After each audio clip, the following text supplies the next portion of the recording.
ایک آیت کا صحیح علم ہو، اگر صحیح علم نہیں ہے، آیت تو پڑھ لیے ہیں، تفسیر نہیں معلوم ہے، ترجمہ نہیں معلوم ہے، آپ اس کو بیان نہیں کر سکتے، آپ بجائے اس سے کہ لوگوں کو رشد و ہدایت کے راستے پر لائیں گے، آپ لوگوں کو گمراہ کر دیں گے۔ لہذا جب تک مضبوطی کے ساتھ، ٹھوس پن کے ساتھ کوئی چیز معلوم نہ ہو تو نہیں بیان کرنی چاہیے، نہیں بیان کرنی چاہیے۔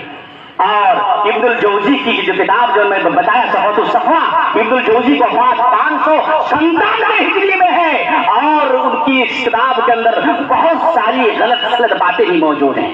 یہ کون بتائے گا؟ علماء کرام بتائیں گے ہمارے۔ مگر مجھے پھر افسوس کا اظہار کر رہا ہوں کہ ہونا تو چاہیے تھا کہ آج کی محفل میں آپ علاقے کے جو بڑے بڑے علماء کرام ہیں ان کو مدعو کرتے، ان کو بلاتے۔ اور میرے بھائیوں، اصلاح کا دور شروع ہو چکا ہے، اصلاح کیجیے۔